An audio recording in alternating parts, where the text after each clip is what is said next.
I'm Alma Washington, a mother, a grandmother, and a proud union member. I care about our families, but everything we need, education, health, senior services, is being slashed by the far right and the neo-Nazis in Washington, D.C. and the states. How did the far-right Republicans come to power? They divided us on false issues of race, birthplace, and gender. They spread lies to divide us.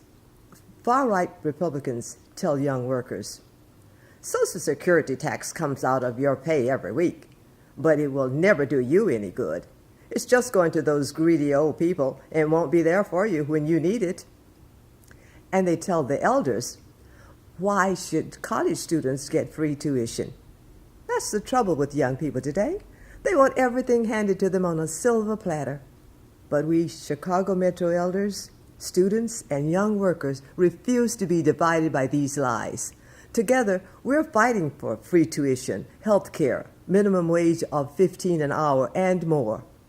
So when Chicago students demanded free tuition, the Alliance for Retired Americans spoke out in their support. In turn, students joined the fight to defend and extend Medicare. And when retirees fought cuts in home health care, young workers supported them. Together, they saved home health care for 35,000 seniors and disabled. Young workers are risking their jobs to fight for $15 an hour minimum, and they want it tied to the cost of living. Elders support them and join the march to McDonald's. Together, we worked to win the Illinois election in 2016. Retirees joined young people to bring out the vote. At an early voting site, elders from Alliance for Retired Americans rallied together with youth from SEIU Healthcare's Future Fighters, Chicago Student Action, and young workers. Generations working together inspired an idea. Wouldn't it be dynamite if we unite the energy of the young with the wisdom of the elders? A young worker asked. Others took it one step further. Let's have a retreat and organize an intergenerational alliance. And on June 17, 2017, an all-day intergenerational retreat came together to launch Intergen. Who came? Ages were 19 to 99. 2 were new activists. Others had up to 84 years of activism. To give you all a little background, this is my first activist meeting, so I'm learning a lot. In 1933, I was a teenager. We had to fight for Social Security and the safety net. Nobody gave it to us. And now we have to fight all over again to make sure that it's there for generations yet to come. Most were leaders. For example, Charles Hogan. I'm the president of the Chicago Metro Retirees. I'm here to welcome you to this Intergen conference. Any of you who are new, this is a very action-orientated group. You're in the right place. And Elijah Edwards. 58, and also the Secretary-Treasurer of Chicago Young Workers.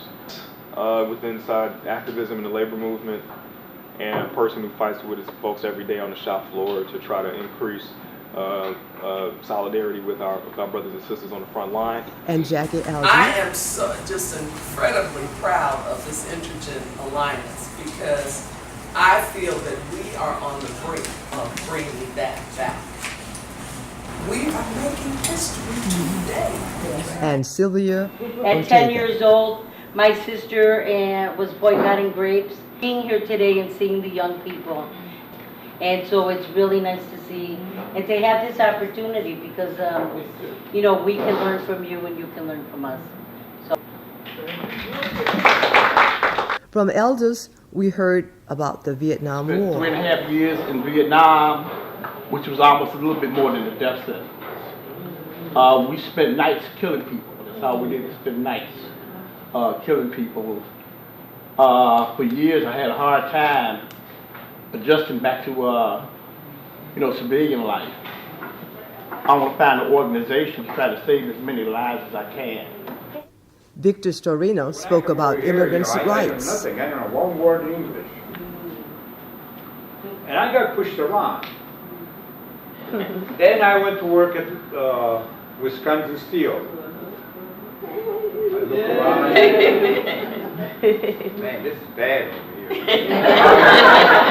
I never see a fire, you know. I used to work for the open heart furnace. Civil rights was a prominent issue. Fred Hampton was killed. That embedded in me a determination never to quit fighting.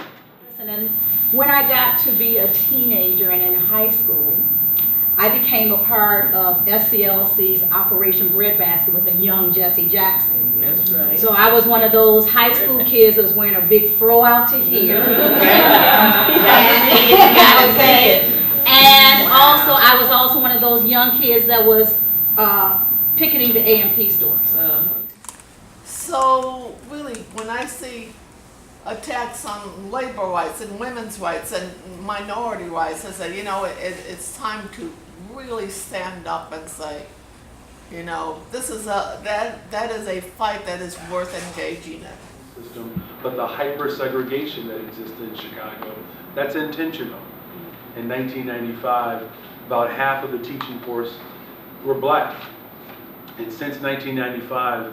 The teaching force of black workers are down to 22%. Young people spoke on issues close to them. Frederica Harmon spoke about nursing homes and the fight for 15. Trying to get everything to be equal, to let them know their worth, let them know how important they are. You know, the fight for 15, you know, for us home care, the nursing homes just won huge contracts. You know, the fight is not over. Both my grandfathers were union printers. He was able to provide for his family with this good, solid job. I want to make sure the next generation has those opportunities. The foundation of my activism is my family. I'm the oldest of 22. I'm the oldest. I have 22 brothers and sisters. As an adult now, I have the ability to interact with our youth, interact with our seniors, and try to build a bridge that goes to infinity. And I had already decided to go to community college. You know, I couldn't afford much more than that. So it really, you know, it got to the point where I had to do something. So I got involved there, helping students out, looking for scholarships for undocumented folks. So you know, just kind of trying to bring everybody back together is really, I feel like one of my, you know, missions in life, that, you know, want to show that we can, you know, come together and help create the society that we want to live in. You know, something we could be proud of. Organizing committee now, and we have a woman teacher, and they're moving up the political ranks, but it's not easy. Anything we get, we have to fight for it. So I've always been excited about union participation. What we're doing here today is a big start and actually pretty good in merging that gap between the young and the elders. You know, I organize students at UIC and other campuses in the city, and why I care is that, like, I'm really worried about how our economy is leaving a lot of young people behind, right? The good manufacturing jobs, like the type of work that you could get without an education, are all really going away.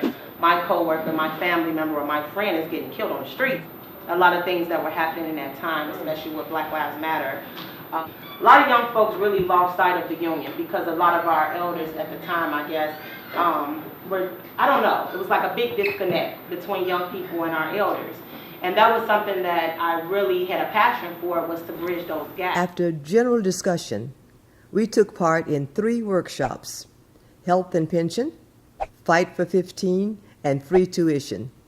United across generations, we adjourned on a high note with the singing of solidarity. Inspiration through the workers' blood shall run. There can be no power greater anywhere beneath the sun. Yet what force on earth is weaker than the feeble strength of one? For the